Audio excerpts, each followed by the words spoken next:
नमस्कार, मैं मोहित और आप देख रहे हैं MG न्यूज़ TV। तो आज 8 बजे का समय है और यहाँ पर भीम आर्मी की रैली हो रही है जिसे सामाजिक न्याय सम्मेलन का नाम दिया गया है। तो इसके बारे में काफ़ी बहुजन समाज के लोग कुछ आए उनसे बात करेंगे कि ये जो सामाजिक जो न्याय सम्मेलन,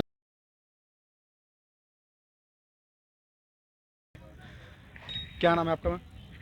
और जहाँ भी धरने प्रदर्शन करते हैं उसके बाद में मेरी सारी कोशिशें फेल रहती है, कोई सुनने वाला नहीं है। इसीलिए हम लोगों के साथ में बहुत गलत हो रहा है, आए दिन हादसे होते जा रहे हैं, कोई सरकार एक्शन लेती नहीं है। इसलिए हम लोगों को एक साथ मिलकर ये काम करना चाहिए।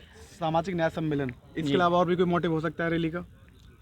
बहुत सारा हो सकता है सर। जैसे इलेक्शन आने वाले हैं, इलेक्शन राजस्थान चल रहे हैं जी, और भीम जो भाई चंद्रशेखर आज़ाद उन्होंने पार्टी बना ली है जी, तो उसके बारे में किस तरह से आप सोचते हो? आने वाले टाइम में सर हमारी पार्टी उतरेगी बहुत, और बहुत भारी मतों से पूरा ये चेंज होने वाला है सर।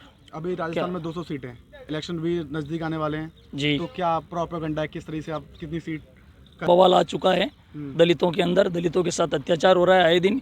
इस वजह से पूरा चेंज होगा सर, पार्टियां बदलेगी।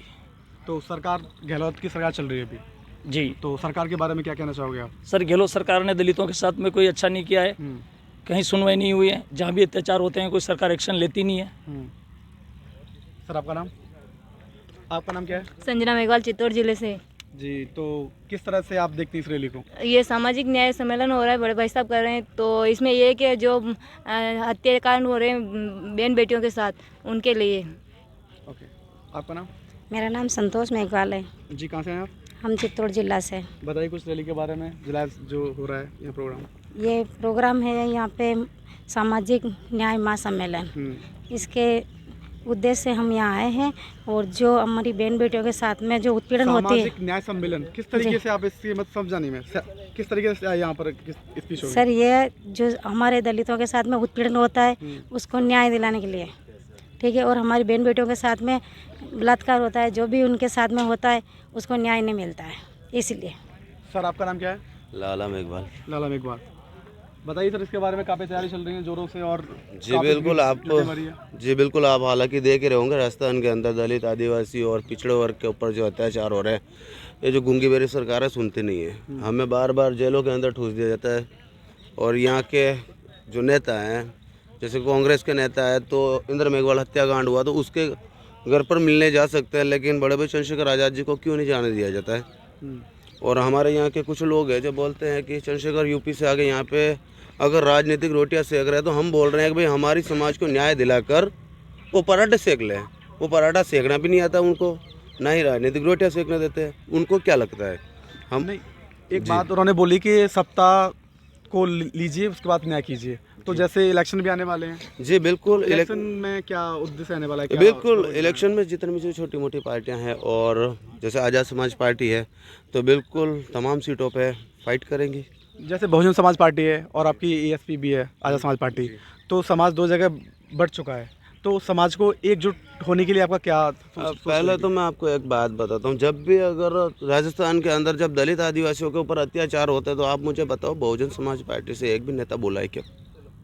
आप मुझे बताइए, बताइए आप सब कोई बोला है क्या?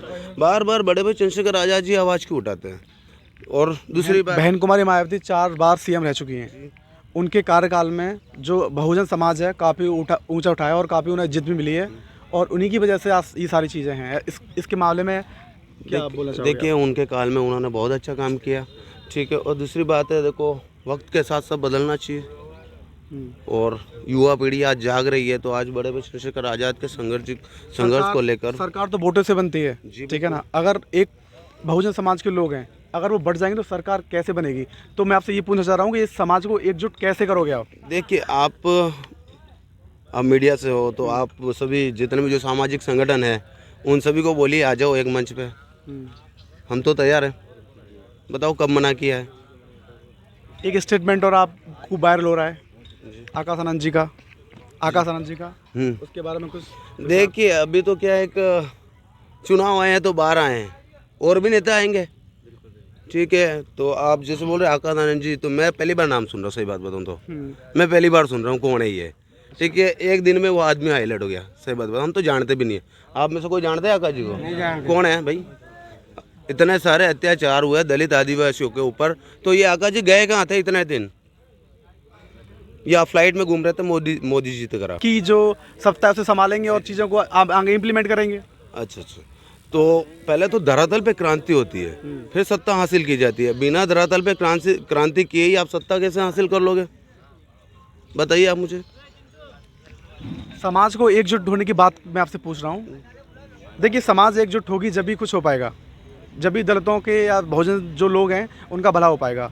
तो क्या सोचते हैं कैसे तो होगा? बिल्कुल आज आप देखोगे जनसैलाब, आप आज देखोगे जनसैलाब की आज समाज पूरी एक हो रही है। ST SC OBC माइनॉरिटी और विभिन्न राज्यों से हमारे साथी आ रहे हैं, विभिन्न जिलों से आकाश आनंद जी को आप ये बताना चाह रहे हैं कि हम क्या हैं आज? देखिए आकाश आनंद जी है क्या है, वो हम उनको क्या बताएं, वो है क्या है जो हम उनको बताएं? वो है क्या है? आपका नाम क्या है? मेरा नाम लाला मेघवाल है, मैं उदयपुर से हूँ। पहले तो मैं गहलोत सरकार से कहना चाहूँगा कि भाई आप से सरकार नहीं चल रही, तो आप तुरंत इस्तीफा दे, तो इससे बेटर हमारे बहुजनों के लिए एक नया संदेश होगा, क्योंकि आपसे सरकार नहीं चल रही है। क्या इशू है इनकी सरकार? क्योंकि मतलब राजस्थान में इतनी हत्याएं हो रही बहनों के साथ, और इंद्र की घटना देख लो आप, प्रकाश की देख लो, और जितेंद्र मेघवाल की देख लो, कार्तिक की देख लो। कार्तिक बिल आज कम से कम कितने 4-5 महीने हो गए, वो आज भी धरने पे बैठे हुए हैं। क्यों? कहीं न कहीं जाके राजनीतिक का कुछ न कुछ तो मेल मिलाप है। कहते भाई ने बोला एक बार, भाई सांपनाथ और नागनाथ दोनों एक हैं। तो फिर तो इलेक्शन की पूरी तैयारी हो चुकी है?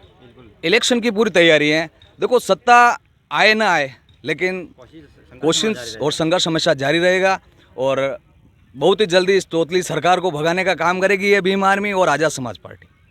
सर, आपका नाम? मैं अनिल कुमार मेघवाल, भीम आर्मी जिला मीडिया पर उदयपुर से हूँ। जी। सरकार बनाने की बात चल रही है, जी सर, बिल्कुल चल रही है। किस तरीके से आप सरकार बनाओगे? देखो, सरकार बनाने की तो पहले तो सरकार बनाने के लिए मेहनत करनी पड़ी है धरातल पर। वो जो कि हमारे भीम आर्मी आज़ाद समाज पार्टी के कार्यकर्ता कर रहे हैं। और अभी वो आपने बोला आकाश आनंद जी का, तो देखो उनकी पार्टी है अलग, हमारी पार्टी है अलग। वो उनका काम कर रहे हैं। जानते नहीं है, वो पॉपुलर हमारे भाई के नाम को लेकर पॉपुलर होना चाहते हैं। वो कोई नहीं जानते प्रकाश आनंद जी को। आज दिन पहले कौन जानता था? कोई नहीं जानता था ना। सिर्फ स्टेटमेंट देके और वायरल होना और लोगों के अंदर उनका एक वर्चस्व पैदा करना, ये कहीं न कहीं जाके राजनीति में कोई प्रभाव नहीं पड़ेगा। आज भी भाई के साथ सभी भीम आर्मी खड़ी है और रहेगी हमेशा। और हम तो जैसे आज देख सकते हो हर युवा इस तरह से भाई साहब की तस्वीर और फोटोज लेके आते हैं, तो कहीं ना कहीं दिलों के अंदर छाए हुए हैं वो हर युवा। और जैसे अभी आपने थोड़ी देर पहले पूछा था कि आप कैसे सत्ता हासिल करोगे, तो बिल्कुल हम छोटे छोटे संगठन, बड़े से बड़े संगठन सबसे मुलाकात करके एक बहुत ही बड़ा मंच तैयार करेंगे और बहुत ही अच्छी सरकार बनाएंगे। युवा दिन रात बोलते हैं भीम आर्मी जिंदाबाद, और उनके जो बुजुर्ग हैं वो बोलते हैं BSP जिंदाबाद ऑलवेज। तो ये जो उनकी जो ये कैसे? ऐसे तो देखो हमारे यहाँ पर राजस्थान में पहले हमारे बुजुर्ग बोलते थे कांग्रेस जिंदाबाद, फिर बोलने लगे युवा BJP जिंदाबाद, भाई आज भीम आर्मी जिंदाबाद बोलने लगे। आप मुझे बताओ, बोलते कि नहीं बोलते? बताओ। एक घर में 2 वोट 2 मत, उसके बारे में क्या सोचते हैं आप? घर में जैसे मैं हूँ, मैं कुछ और बोल रहा हूँ, मेरे पापा कुछ और बोल रहे हैं। मतभेद हो सकते हैं लेकिन मनभेद नहीं होते हैं। घर का मामला है, आपसे बैठ के सुलझाया जाएगा। लेकिन एक बात और है, भीम आर्मी बोलेंगे लेकिन वोट हाथी पर ही डलेगा, और हमें हाथी दिखता है जब वोट डालने जाते हैं। जब नहीं, हमें तो आज हमें चंद्रशेखर आज़ाद जी दिखते हैं, क्योंकि मानीवर साहब ने जो संघर्ष किया था आज कहीं ना कहीं चंद्रशेखर आज़ाद जी करते हुए दिखते हैं, धरातल पे दिखते हैं। आप मुझे बताओ, आनंद जी दिखे क्या? वो ओनली फॉर उनका नाम ले गए, टारगेट मतलब हाईलाइट होने के लिए ऐसा कर रहे हैं। अब मुझे बताओ वो दिखे क्या? मुझे बताओ, नहीं दिखे है ना। आज मानीवर साहब ने जो संघर्ष किया उसी तरह से चंद्रशेखर आज़ाद जी, जैसे दिल्ली के ऊपर देखो आप रामलीला मैदान में फुल आंदोलन किया था। ठीक है, अभी भोपाल के अंदर भी, ठीक है, और राजस्थान के अंदर कितनी बार आंदोलन किए, तो कहीं ना कहीं दिखता है। और भीम आर्मी के युवा जो है वो बिल्कुल मानीवर आश्रम जी जैसे ही संघर्ष करते हैं, क्योंकि मानीवर साहब के साथ में जितने भी थे उनके ऊपर भी मुकदमे लगे थे। तो आज भीम आर्मी के जो युवा है उन पर काफ़ी सारी लाठियाँ भी बरसते और काफ़ी सारे साथियों के ऊपर मुकदमे भी है। मेरे ऊपर भी है आज 13 मुकदमे। राजस्थान में जो फाइट होने वाली है, भीम आर्मी वर्सेस BSP या वर्सेस ऑल, किसकी टक्कर होने वाली है? देखिए, हमारी अपनों से नहीं है टक्कर। क्योंकि बीएसपी बोलती है हम राजस्थान में बैलेंस ऑफ पावर बनेंगे, हमारी सरकार में भागीदार रहेगी। मैं आपको बोल रहा हूँ, हम हमारे विपक्षी नहीं है, हम कांग्रेस और बीजेपी के विपक्षी है। तो हम तो बोल रहे भाई आ जाओ एक मंच पे, आप करवा लीजिए एक मंच पे। बिल्कुल। देखो राजस्थान में तीसरा मोर्चा तो आप मान के चलिए फाइनल है, और तीसरा मोर्चा सरकार बना भी सकता है। देखो फिर तो आगे की बात तो फिर आलाकमान तय करेंगे क्या करना है नहीं करना, लेकिन तीसरा मोर्चा तो फाइनल है राजस्थान में, और सरकार बनाने में 99% योगदान रहेगा। तो 200 में से कितना आप हासिल कर लोगे? वो तो उसके बाद वो तो देखो आपने बोला कि हाँ सरकार बनाएंगे हम, लेकिन अप्रोक्सीमेटली आपका तो कुछ राय होगी।